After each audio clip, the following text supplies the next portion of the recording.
Welcome to the Dire Gentleman channel. My name is Fizzarolli. Yeah, baby, and I'm Stolas, the Lord of Hell. Oh, we got a very groovy episode about Helluva Boss for you today. Shagadelic. Henry Galley, you had one job, and that was to do a Stolas impression, and that was Austin Powers, my guy. Very different. I mean, they're not that different. They're both guys with a lot of sexual energy. They're both English. They both love a nice frilly cravat. And admittedly, we did cover Austin Powers on the Patreon the other day, so it's a little bit stuck in my head. You're right about Stolas' sensitivities as a lover, more so than we thought initially. Honestly, this is a great way to conclude the Halloween season, to have a new episode of Helluva Boss, part one of the finale, and honestly, a really, really solid episode all around. Yeah, I think it's very different to the prior episode, but in ways that I think are all completely beneficial, and we'll discuss throughout this episode, because at the end of the day, something we discuss a lot on this channel is the rampant escalation in terms of storytelling, in terms of like scale, height, spectacle, will often leave you with a dead end, because frankly, there's a ceiling on that. You know, the One Punch Man Season 1 finale problem of, oh shit, where do you go from here? And I think something that Helluva Boss has proven that it can consistently achieve is the fact that it is able to change things up just enough to remain consistently surprising, entertaining, and heartfelt. Oh, exactly, because you're not just gonna, top episode 6 in terms of, spectacle, storytelling, and, character depth. Instead, what you've got to do is kind of re-examine the conflicts that happened before episode 6 and test them again, but with different outcomes. And that's what part 1 of this finale does, with regards to Blitz and his, weird, pervy boss routine, with regards to Stolas and his apparent only interest in sex, and with regards to Moxie and Millie, who, let's face it, those two are wholesome. They're the goal. They're a beautiful relationship, and they really get to be themselves in this episode in a way they don't really get to when they're on the clock. Yeah, I completely agree. So today, as the title suggests, we are talking about love and lust in Helluva Boss. Some love, death, and robots, because our boy Fizzarolli's back in the house, baby. Hell we yeah, can talk baby. about the clown. You can talk about the clown. Everybody's going to talk about the clown. If you want to talk about the clown, leave clown in your comment below. So it's going full Oprah with it, like, everybody check under your seats, there is a clown there. Yep, and he's got a knife. That's less exciting, that would be more terrifying. No, if anything's gonna fit under the seat, it's gotta be a clown. I mean, you've seen how many of those fuckers can fit in cars. It's true. Well, we are witnessing another little Alex Brightman renaissance, and he deserves it. He's a fantastic performer. Obviously, just to clarify for those who don't know, he is the voice of Fizzarolli and also Robo Fizzarolli in Lululand. And also Beetlejuice on Broadway. Yes, which incidentally has been, renewed to, return in 2022 when, theaters are opening a bit more now, COVID restrictions are lifting, and that delights me because Gus was lucky enough to go and get to see Beetlejuice on Broadway. Me, as a poor Englishman, I couldn't, but I have listened to the soundtrack on Spotify approximately 50,000 times. It's a great show. Alex Brightman is great in it. If you're not going to get vaccinated for any other reason, get vaccinated so that you'll live to see Beetlejuice, but also just get vaccinated. Get vaccinated, don't be a fool.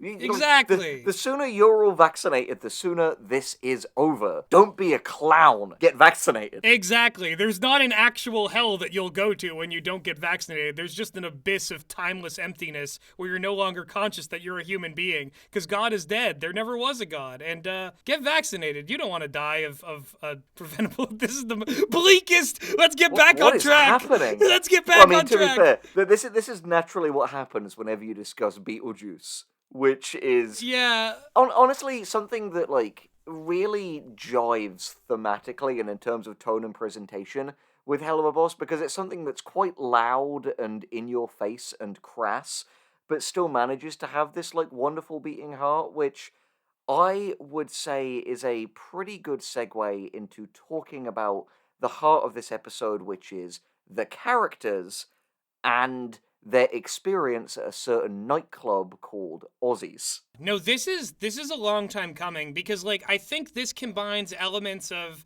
the Moxie Millie Blitz conflict that's been through the whole show. It combines the like tension between Stolas and Blitz and defining their relationship, and it also like brings back up the Lululand conflicts, which were both for Stolas and Blitz for different reasons. And also, Verosika makes a cameo showing that, like, Blitz's hallucinations in his fever dreamscape kind of differed a little bit from reality, but the tone of improvement is still the same. Yeah, exactly.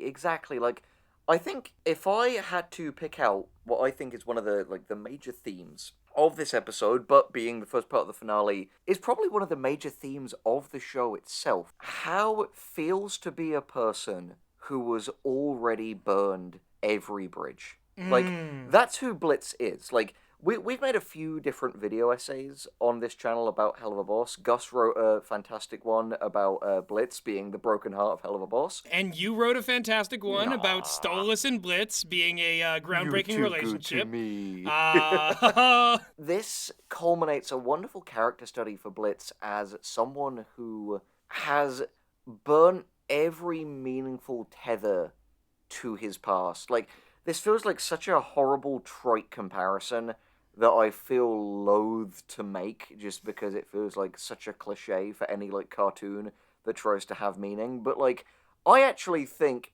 comparisons between Blitz and BoJack from BoJack Horseman are warranted. hey, listen, everybody in the audience who was thinking you were going to say Rick Sanchez just sighed in relief. BoJack is honestly a favorable comparison. Yeah, fuck Rick. You know, I mean, the thing is, BoJack Horseman, I think, is a much more salient comparison, given that they both have histories in showbiz and a real sense of every major bridge they had in the past was burned and crushed. And such a beautiful dialogue-free moment of this is the moment at the very end. Blitz is cycling through his phone, the various selfies with him and Fizz younger working at the circus, him and Verosika when they were together, him and his like mother and sister, which literally makes him burst into tears. Look forward to finding more about that. Him and Stolas, which we will get to later. Him and like Mox when they're sort of first starting out, him and all the employees. It's such a wonderful piece of visual storytelling that says Blitz genuinely cares and values every single one of these relationships. Otherwise, why on earth would he keep the photos? And the fact that these things ended so badly and almost all of these people effectively hate him now wounds him deeply. Exactly. It's all come crashing down because like when you think about episode 6 and how Blitz kind of like he intuitively knew this about himself, and I think he came out of that hallucination knowing it, but he also got to experience a big cathartic rush of violence right after, which is easy to put, like, any hardship out of your mind if you're, like, a murderous imp who uses that violence to cover up his grief. So this is him being forced to face it in the real world, in a real way.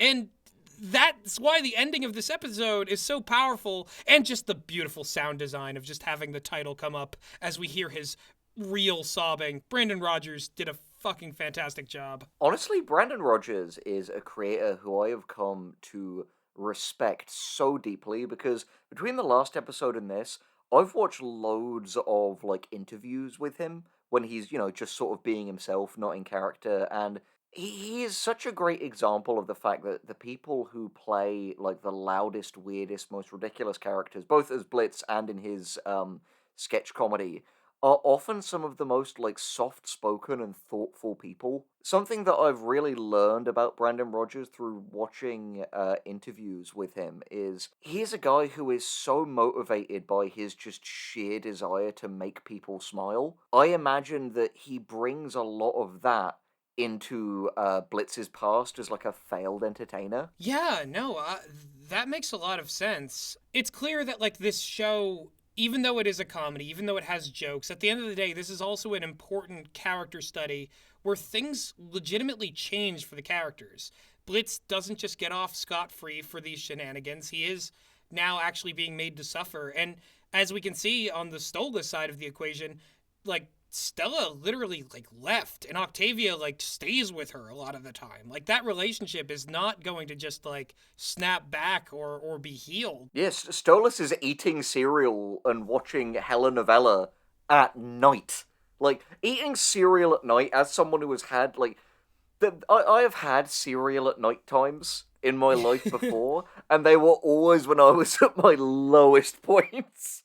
You don't eat night cereal when you're doing well. You just don't. Yeah, I thought that was honestly like a really powerful like showcase of where he is, because like there is no like set status quo right now, and it's, you know, Stella too, like it's clear that like what's interesting is that they'll frame characters like Stella and Verosika as like mean and rude and cruel, but as we see their side of the story, it's like weren't really treated well. That just means that Stolas and Blitz need to treat each other better to make up for the people they've burned. Yeah, I completely agree. And I want to, before we move on to the next topics, give one kudos and be a little bit vulnerable. See, this is what you subscribe for. Me and Gus cutting our chests open and leaving all our organs on the table. Something really interesting I noticed was, as much as I'm definitely singing Brandon Rogers' praises on the acting, because he did a phenomenal job as Blitz, though of course everyone did a great job on this, he didn't write this episode. Oh! I noticed Vivian Madrano has a sole writing credit on this one. You know what? In retrospect, that actually makes total sense, because think about how much of this episode has like that big number, the House of Asmodeus, which really shows such a solid grasp of how musicals work and how each line of a song is supposed to like advance the story, advance character. Yeah. This is maybe Vivian Madrano's writing at the best we've ever seen of it. It's so clear that she's showing all of her influences, but also showing her own, like, what she's done with them. I think that is super valuable and cool. Yeah, no, a massive kudos and hats off to Vivian. And this is just my little theory as a writer. Like, I don't know if Vivian ever watches these videos. I know that she has a Momoe Vivzy Pop Club video in her favorites playlist, which is wild. Yeah, no, that, honestly, I was a little starstruck when I saw that video had made it into the favorites of Vivzy Pop. Yeah, that was delightful. But anyway, what I think is really interesting is it seems to me that Vivian is a writer and a creator who works really well when she is able to take the wheel on a set of characters who are like already established and are kind of in the middle of their arc, because obviously, while we are a huge fan of the show now, we thought both Helluva Boss and Has Been Hotel had weak pilots. Don't get me wrong, pilots are hard. Like, it is not easy to write pilots. Gus and I have written a bunch of pilots, both unproduced. We were heavily involved in the writing of the pilot of Less is Morgue, our audio drama. Well, also, not only that, in recent times, and I won't go into any of these projects because they're not on the public record, but you and I have come to, like, some conclusions about previous pilots we've written and, like, projects we've had, and have kind of either scrapped or completely reworked projects because we're like, wow, this was a lot more challenging than we thought it would be as a pilot. Yeah, exactly. Like, we would never pretend this is easy, especially when you have as many eyes on you as they do. But now that they're in the swing of things, and Vivian is able to, like, take control of these characters that are kind of in a perfect midpoint for their arcs, she can really shine in getting to express the depth of that you just wouldn't be afforded early on. And I think what's really interesting is we're seeing a lot less of the, like, Brandon Rogers' like trademark like crassness and silliness that we see in previous episodes. But it feels like Brandon and Vivian are such a dream team for Helluva Boss, in the sense that it feels like Brandon kind of carried it this far, and Vivian is hitting like a home run. Absolutely. I mean, I'd say that, like, you know, with their two styles converging, episode 6, I think, is still the gold standard of Helluva Boss episodes, but holy hell, Vivian as, like, a storyteller and Helluva Boss as a storytelling show, it's going to some places that, like, I literally don't think a network would allow them to go this quickly and, like, this in-depth. Also, unrelated, but I just have to pivot. There is another Broadway star in this show now. Yes! James Monroe Iglehart playing Asmodeus, and holy shit, this dude is so talented. I saw him on Broadway once as the genie. As animated as Asmodeus is, I promise you that is how animated the man is when he's actually on stage. And you can feel that in the vocals, honestly. Like, they are beautiful and sumptuous, and he carries that song. Obviously, wonderful accompaniment from Alex Brightman, but, like, the song that outlines the central thesis of this whole episode, which is, you know, like, what we say love versus lust, but what we're really talking about is committed versus transactional relationships. Yeah, no, I couldn't agree more. Like, you know, it's because the whole like biblical sin of lust is very charged as a topic, and it has Yeah. like so many different meanings, and especially with like, you know, evangelical types who would want to put anything that doesn't fit into like, you know, the no sex until marriage, missionary only, like no LGBT stuff whatsoever. Whenever we talk about like these like committed relationships, we are only talking about within the context of what certain characters clearly want. For people in real life who are maybe like aromantic or prefer to be like non-monogamous with like aware consenting partners or polyamorous or anything like that, we are behind you 100%. We don't ever want anyone to think we're like erasing that or like painting that as bad. We're clearly talking, I think, in this context about the fact that Blitz in particular is someone who self destructs within relationships. And obviously, you can have healthy transactional relationships, but those aren't the kind that Blitz has. Yeah, I think that's the thing, is that, like, Blitz's kind of, like, refusal to define things with Stolas, his past relationships, all of this points to a character who really only saw sex as, like, a means to an end, and that end would be, like, usually some other goal, or just simply pleasure, regardless of what the other person is getting out of it. Yeah, exactly. And clearly, he's not happy. It's obvious that like this duality is at the very heart of this show and is a key part of Blitz's trauma and the aforementioned bridge burning. And this was a good segue.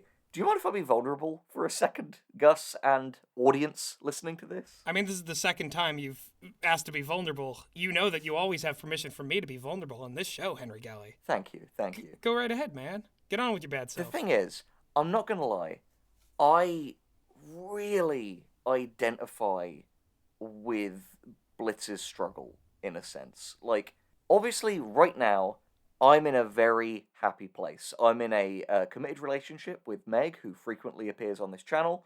Obviously, myself and Gus, I'd say, have a pretty good thing going on with this channel here as well. We've got Less is Morgue, our award-winning podcast where a ghost and a ghoul talk about stuff. We were on BBC Radio 4 recently. Hell yeah, flex. But as anyone who has watched videos on this channel, like The Heads of Sierra Blanca, A Tale of Hubris, you know that like a lot of my creative career up to this point is stuff that for various reasons I'm not going to get into professionally are things I literally can't go back to because my like friendships with the people that I was working on with those things were essentially, I would say, irreparably destroyed.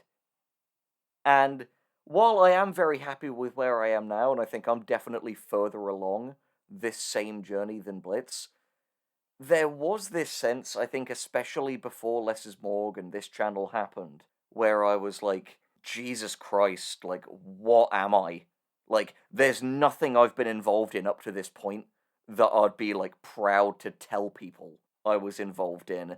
So much of that past is, like, tainted with bad memories in a way that makes all the good parts feel poisoned. There's this sense of being someone who comes from nowhere and nothing, and oh no, just this horrifying sense of almost having no history, and it's soul crushing at times just to be like, Jesus Christ, that which I had then. And sure, in hindsight, it maybe wasn't as good as I thought, but like, there's something fucked up about like that's just gone. And honestly, I feel that in Blitz, and it's part of why I honestly really want him to get better and to succeed, because like it just fucking hurts to see someone in a place that you know you were.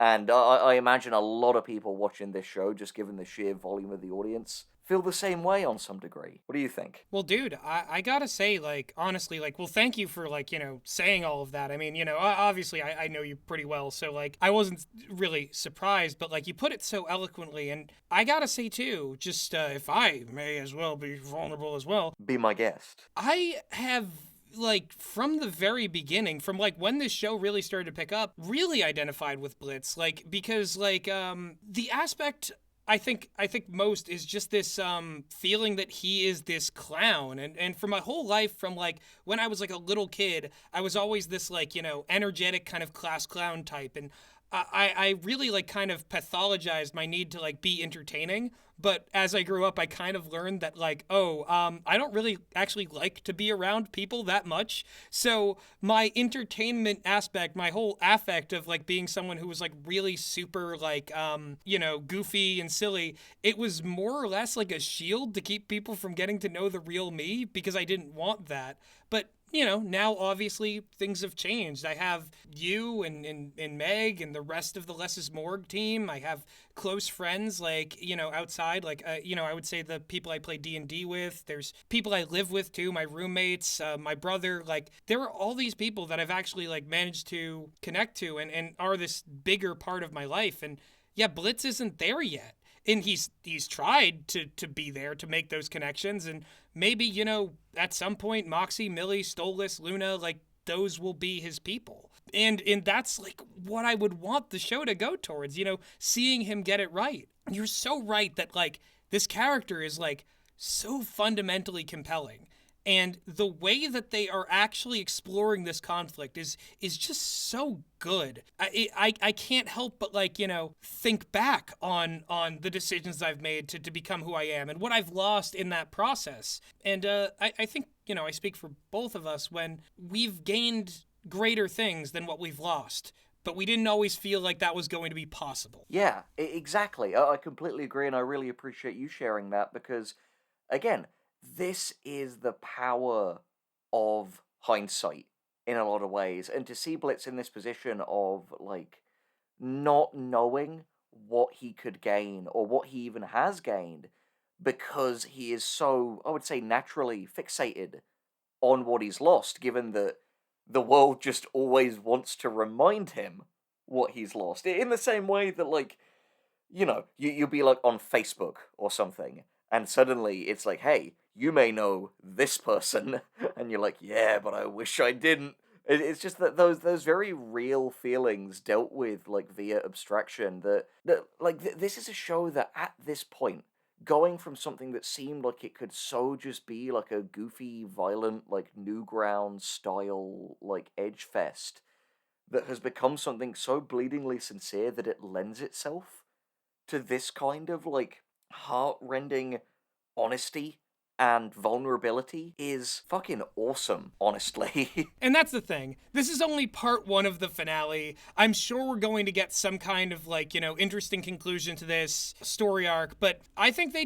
did really good with just every aspect of this. To see it coming out so soon after episode 6, I must say I'm impressed. Helluva Boss has become one of my favorite indie projects coming out on the internet, and it should be an inspiration to us and everybody else to get out there and keep making cool shit. Yeah, which is the whole ethos of this channel. And but before we bring this video to a close, do you mind if I mention one more thing? Oh, of course, yeah. Our friend? Yes, yeah. This is a little bit unrelated, but if you come here and enjoy our videos, because I know, and it genuinely fucking touches our hearts when people have commented things like, it doesn't feel like I've completed the experience of like watching a new Helluva Boss episode until I've come and checked out your videos. Like, genuinely, we read these comments and they mean the world to us. Like, we cannot thank you enough for them. Something that we'd just like to ask for you in return, if you have a little bit of disposable income to spare, a really good friend of ours, Jasper, who works with us on Less is Morgue and is just a general awesome guy. I imagine Gus is probably throwing some of his art on the screen right now. He wrote a recent episode called Insane in the Medbrain with us, which has a sexy British serial killer surgeon in it. You'll love it, you'll love it. But point is, he is currently raising money for top surgery, which will both help with gender dysphoria and is also a medically necessary procedure. And we've brought this up in previous videos, and thanks to the fucking awesome viewers of this channel, the GoFundMe has currently got just over halfway to its goal. And if you could spare even a little bit of money for that, we would be eternally grateful, and Jasper would too. It would mean a hell of a lot to us.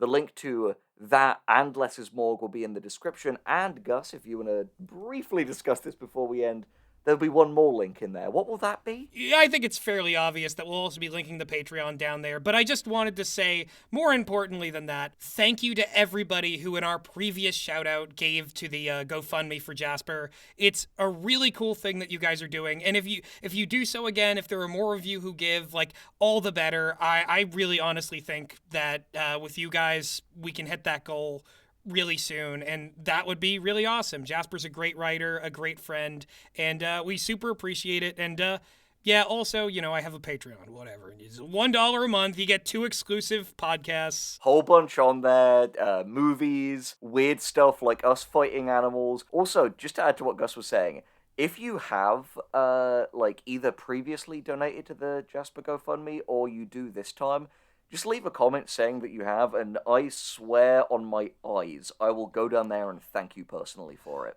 Yeah, that would be quite awesome. Like, we will both hop down there and we will heap you with praise for being a fucking Chadley sumbitch. Yeah, alright, shall I send this bad boy out Fizzarolli style? Hell, yeah, baby, make it shagadelic.